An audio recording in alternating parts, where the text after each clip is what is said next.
The city of Lexington is facing tens of millions of dollars in costs to modernize its water and wastewater treatment plants.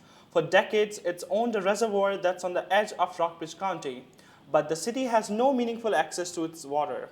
Andrew Arnold joins us live to explain. Thanks, Vivek. Water bill rates in Lexington increased 5.5% in the last fiscal year, and increases are not expected to stop.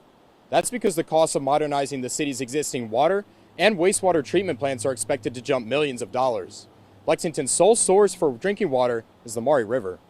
Members of the Maury Service Authority say Lexington only has clean water to last for about a week if it can't get water from the river. It's a risk to have only one source, because if something should happen, then you have to ask yourself, what are you going to do?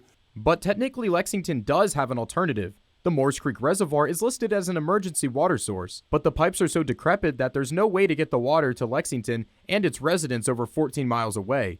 The city did use the reservoir as a water source when it acquired the property from 1911 to 1943. Lexington used the reservoir as its primary water source until 1975, when the city built its water treatment plant, but Lexington taxpayers continue to pay for it.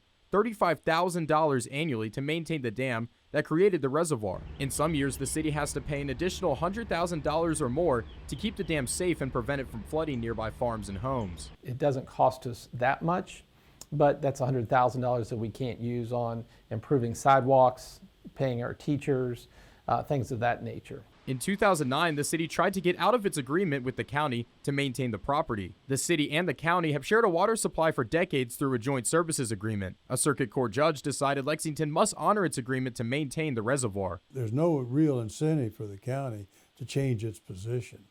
The city's kind of stuck with owning it and having to maintain the dam.